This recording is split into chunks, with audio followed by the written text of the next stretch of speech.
Hello friends, welcome back to PYQ academy. कैसे हैं आप सब? उम्मीद है स्वस्थ होंगे और मस्त होंगे। चलिए हम लोग खान ग्लोबल स्टडीज़ के बिहार दरोगा का टेस्ट सीरीज़ जो है इसकी प्रैक्टिस कर रहे हैं। बिहार दरोगा के टेस्ट सीरीज़ खान सर के द्वारा जो दिए गए हैं उसकी प्रैक्टिस की जा रही है और इसमें कुल 100 क्वेश्चन पूछे गए हैं। 100 क्वेश्चन जो हैं उसमें 2 घंटे का समय इन्होंने दिया है, लेकिन इन्हीं की सेट्स की हम लोग प्रैक्टिस कर रहे हैं। यदि आप भी बिहार दरोगा की तैयारी करना चाहते हैं तो उसके प्रैक्टिस सेट को लगाना बेहद ज़रूरी है और खान सर की प्रैक्टिस सेट तो सभी लगाना चाहते हैं। तो इन्हीं के प्रश्नों को सॉल्व कराया जा रहा है हमारे द्वारा। तो यदि आप भी तैयारी करना चाहते हैं, सफलता प्राप्त करना चाहते हैं तो हमारे चैनल के साथ जुड़ जाएं। चैनल को सब्सक्राइब करके पिछले 50 क्वेश्चंस का मैंने पिछले सेशन में सॉल्व करा दिया है। क्वेश्चन 51 से जो भी क्वेश्चन है उनको सॉल्व करेंगे। तो चलिए आइए देखते हैं। 51 नंबर क्वेश्चन है कि 1935 के अधिनियम को किसने दास्ता का नया चार्टर कहा था। तो 1935 के अधिनियम जो कि आया था तो उसे दास्ता का चार्टर किसने कहा था पूछ रहा है। तो जवाहरलाल नेहरू ने कहा था। पंडित जवाहरलाल नेहरू ने उसे दास्ता का चार्टर कहा था। अगला क्वेश्चन है कि बिहार में व्यक्तिगत सत्याग्रह के प्रथम सत्याग्रही थे। तो बिहार में व्यक्तिगत सत्याग्रह के प्रथम सत्याग्रही कौन थे? तो श्री कृष्ण सिंह थे। और भारत में भी पूछता है कि भारत में व्यक्तिगत सत्याग्रह जो कि गांधी जी द्वारा शुरू किया गया था, इसके प्रथम सत्याग्रही कौन थे? तो फ्रेंड्स इस क्वेश्चन का आंसर आप लोग कमेंट सेक्शन में जरूर दीजिएगा। अगला क्वेश्चन देखते हैं। पदार्थ की प्रकृति हृदय गति को बढ़ाती है। तो पदार्थ की कौन सी प्रकृति है जो हृदय गति को बढ़ाती है? तो वह है अम्ल। अम्ल के द्वारा हृदय गति बढ़ता है। नेक्स्ट क्वेश्चन देखते हैं। क्वेश्चन नंबर 54 है। क्वेश्चन है कि किस काल में अछूत की अवधारणा स्पष्ट हुई थी। तो अछूत की अवधारणा जो है यह उत्तर वैदिक काल में हुई थी। उत्तर वैदिक काल कब से कब तक का है? 1000 से 600 BC के काल को उत्तर वैदिक काल कहा जाता है और ऋग वैदिक काल जो था ये 1500 से 1000 के काल को कहा जाता था। अगला क्वेश्चन है कि मुगल काल में मदद ए मास था। तो मुगल काल में मदद ए मास किसे कहा जाता था? तो यह विद्वानों को कर मुक्त भूमि को कहा जाता था। विद्वानों को जो कर मुक्त भूमि दी जाती थी, उनसे टैक्स नहीं लिया जाता था, उसे मदद ए मास कहा जाता था। नेक्स्ट क्वेश्चन देखते हैं। क्वेश्चन है कि वनों के संरक्षण संवर्धन की क्रिया कहलाती है। तो वनों के संरक्षण और संवर्धन की क्रिया क्या कहलाती है? तो उसे सिल्वीकल्चर कहते हैं। नेक्स्ट क्वेश्चन है पौधे नाइट्रोजन किस रूप में प्राप्त करते हैं। तो पौधे जो है नाइट्रोजन प्राप्त करते हैं नाइट्रेट के रूप में। नेक्स्ट क्वेश्चन देखते हैं। क्वेश्चन है कि ल्यूकेमिया कैंसर में RBC में क्या होता है। ल्यूकेमिया कैंसर में RBC में क्या होता है? तो यह RBC में असाधारण वृद्धि होती है।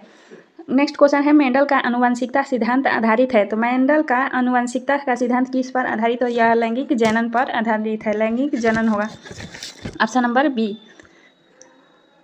अगला क्वेश्चन है आर्थिक मंदी आमतौर पर संबंधित है। तो आर्थिक मंदी किससे संबंधित है? तो यह संबंधित है चरम मुद्रास्फीति से। नेक्स्ट क्वेश्चन है कौन राजकोषीय नीति का उपकरण नहीं है। तो इनमें से राजकोषीय नीति का उपकरण कौन सा नहीं है? तो ओपन मार्केट ऑपरेशन जो है यह राजकोषीय नीति का उपकरण नहीं है, जबकि कराधान, सार्वजनिक ऋण और बजट ये राजकोषीय नीति के उपकरण हैं, यानी कि उसके अंग हैं। अगला क्वेश्चन देखते हैं अलीनगर की संधि किसके मध्य हुई थी। तो अलीनगर की जो संधि हुई थी यह सिराजुद्दौला और कलाई के मध्य हुई थी। नेक्स्ट क्वेश्चन है भोजन का सर्वाधिक अवशोषण कहाँ होता है। तो भोजन का सर्वाधिक अवशोषण जो होता है यह इलियम में होता है।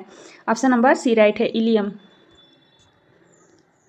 नेक्स्ट क्वेश्चन देखते हैं फ्रेंड्स। नेक्स्ट क्वेश्चन है कि राष्ट्रपति का विधेयक पर सहमति या वापस लौटाना किस अनुच्छेद में वर्णित है। तो राष्ट्रपति का विधेयक या उस पर सहमति या वापस लौटाना यह अनुच्छेद 111 में वर्णित है।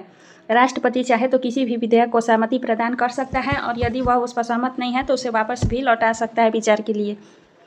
अगला क्वेश्चन देखते हैं राष्ट्रीय आपातकाल के समय लोकसभा का कार्यकाल बढ़ाया जा सकता है। तो क्या यह सही कह रहा है? कितने काल तक के लिए राष्ट्रपति आपातकाल के समय लोकसभा का कार्यकाल बढ़ाया जा सकता है? तो वह अनिश्चित काल तक, लेकिन एक बार में 1 वर्ष के लिए बढ़ाया जा सकता है।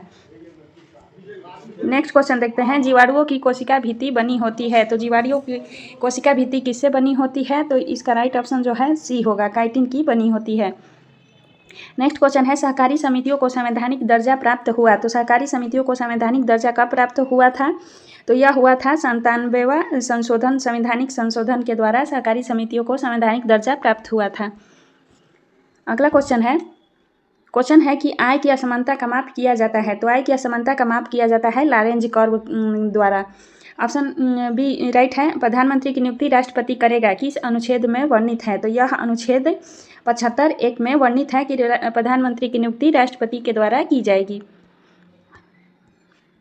अगला क्वेश्चन देखते हैं कि क्वेश्चन है कि लीडर समाचार पत्र के संस्थापक थे। तो लीडर समाचार पत्र के संस्थापक कौन थे? तो मदन मोहन मालवीय लीडर समाचार पत्र के संपादक थे।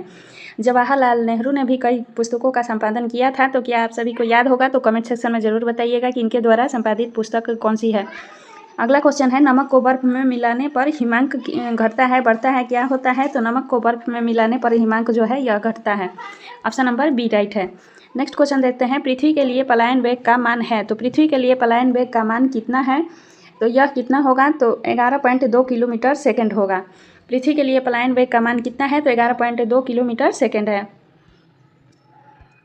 नेक्स्ट क्वेश्चन देखते हैं। क्वेश्चन है कि लैंगरहैंस की द्वीपिका के किस कोशिका से इंसुलिन का स्रावन होता है? तो लैंगरहैंस की द्वीपिका के किस कोशिका से इंसुलिन का स्रावन होगा? बीटा, बी यानी कि बीटा कोशिका से लैंगरहैंस द्वीपिका में इंसुलिन का स्रावन होगा। ऑप्शन नंबर बी राइट है।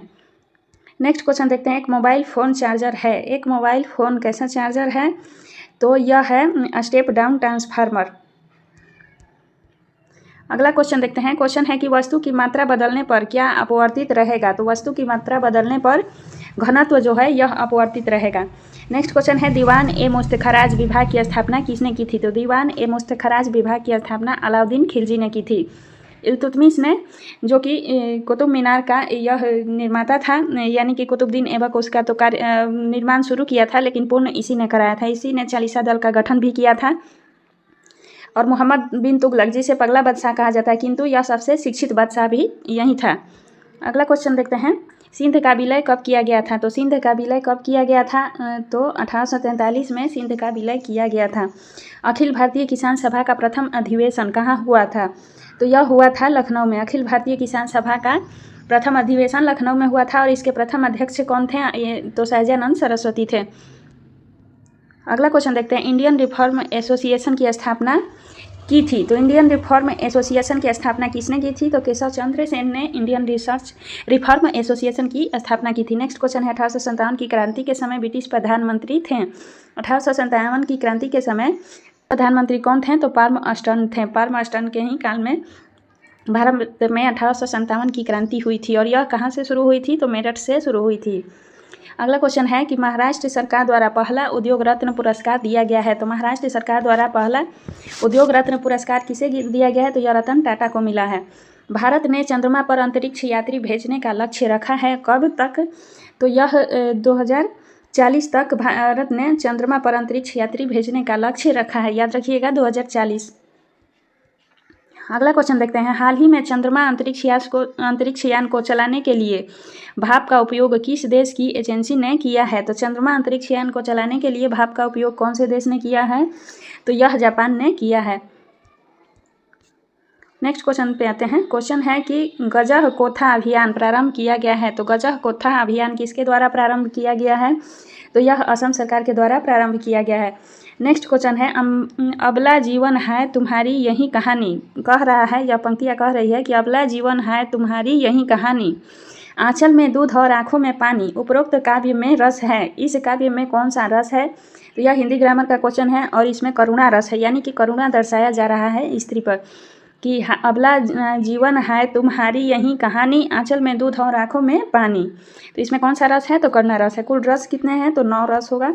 ये सभी रस के उदाहरण हैं। अगला क्वेश्चन देखते हैं। नोमाडिक एलिफेंट थल सेना युद्धाभ्यास किन देशों के बीच संपन्न हुआ? नोमाडिक एलिफेंट थल सेना अभ्यास किसके बीच संपन्न हुआ था? तो यह भारत और मंगोलिया के बीच संपन्न हुआ। नेक्स्ट क्वेश्चन देखते हैं। क्वेश्चन है कि हरित हाइड्रोजन के लिए भारत ने किसके साथ समझौता किया है? तो हरित हाइड्रोजन के लिए भारत ने सऊदी अरब के साथ समझौता किया है। ये दोनों करंट के क्वेश्चन थे फ्रेंड्स। नेक्स्ट देखते हैं कि change into direct to indirect, indirect to indirect में चेंज करना है। क्वेश्चन कहता है कि she asked me what is your name. She asked me what is your name, तो इसे इनडायरेक्ट में क्या होगा इसका आंसर? तो इसमें जो राइट ऑप्शन है वह है option number A, she asked me that what is your name, right answer होगा। नेक्स्ट क्वेश्चन देखते हैं। क्वेश्चन है कि अंतर्राष्ट्रीय गीता महोत्सव 2023 मनाया गया। तो अंतर्राष्ट्रीय गीता महोत्सव 2023 कहाँ मनाया गया था? तो यह कुरुक्षेत्र में मनाया गया था। भारत के प्रधानमंत्री को किस देश का सर्वोच्च पुरस्कार आर्डर ऑफ द नाइल दिया गया? तो भारत के प्रधानमंत्री को आर्डर ऑफ द नाइल पुरस्कार किस देश के द्वारा दिया गया था? तो यह मिस्र के द्वारा दिया गया था। ऑप्शन नंबर बी राइट होगा। नेक्स्ट क्वेश्चन है द्वैतवाद सिद्धांत के प्रतिपादक थे। तो द्वैतवाद सिद्धांत के प्रतिपादक कौन थे? तो माधवाचार्य थे और शंकराचार्य ने अद्वैतवाद सिद्धांत का प्रतिपादन किया था। अगला क्वेश्चन है बृहदेश्वर मंदिर कहाँ अवस्थित है? तो बृहदेश्वर मंदिर जो है यह तंजौर में अवस्थित है। नेक्स्ट क्वेश्चन देखते हैं। क्वेश्चन है कि बांग्लादेश के साथ कितने भारतीय राज्य सीमा साझा करते हैं? तो बांग्लादेश के साथ जो है 5 भारतीय राज्य हैं जो कि सीमा साझा करते हैं। ऑप्शन नंबर सी राइट होगा। है कि आसवान बांध किस नदी पर अवस्थित है? तो आसवान बांध जो है नीक नदी पर अवस्थित है। ऑप्शन नंबर ए राइट होगा। नेक्स्ट क्वेश्चन देखते हैं। क्वेश्चन है कि select the option that is nearest in the meaning of the underlined word. He is a maleficent person. Maleficent person का नियरेस्ट मीनिंग क्या होगा? तो इसका जो नियरेस्ट मीनिंग है ऑप्शन नंबर डी होगा, criminal. Next question friends math से जुड़ा हुआ है, रीजनिंग मैथ के क्वेश्चन दिए गए हैं तो आप इन प्रश्नों को बना के देखिएगा। वैसे हम इसका आंसर बता देते हैं। ये इस प्रश्न का 96 नंबर क्वेश्चन का आंसर होगा ऑप्शन नंबर ए। नेक्स्ट देखते हैं। नेक्स्ट 97 नंबर जो क्वेश्चन है इस प्रश्न का आंसर होगा सी, क्योंकि मैं जीएस के ही क्वेश्चन सॉल्व कराती हूँ तो मैथ के क्वेश्चन आप लोग बना के देखिएगा। आपका क्या आंसर आता है? 98 नंबर क्वेश्चन का जो आंसर होगा ऑप्शन नंबर बी होगा। ऑप्शन नंबर बी इस क्वेश्चन का आंसर होगा। 99 नंबर क्वेश्चन का आंसर क्या होगा? तो इस प्रश्न का उत्तर होगा ऑप्शन नंबर बी, इसका भी बी ही होगा। और आज का लास्ट प्रश्न आया। लास्ट प्रश्न जो है यह इस प्रश्न का उत्तर क्या होगा? 10% वार्षिक साधारण ब्याज की दर से कोई धन कितने वर्षों में 4 गुना हो जाएगा? तो वह 30 वर्ष में 4 गुना हो जाएगा। ऑप्शन नंबर ए राइट है, 30 वर्ष। तो आप सभी इन मैथ के क्वेश्चंस को बना के देखिएगा। तो फ्रेंड्स उम्मीद है आप सभी को ये सेशन यूजफुल लगा हो। ऐसे ही हम लोग एक एक करके प्रैक्टिस सेट जो भी दिए गए हैं खान सर के द्वारा सारे प्रैक्टिस करेंगे और पार्ट वाइज में इसका सॉल्व करेंगे। तो यदि आपको यूजफुल लगा हो सेशन तो चैनल को सब्सक्राइब करें और वीडियो लास्ट तक देखें। और हमारे लिए एक छोटा सा भी फीडबैक है जो कि लाइक एक बनता है, तो आप सभी ज़रूर दें लाइक। मिलते हैं नेक्स्ट वीडियो में, तब तक के लिए थैंक यू।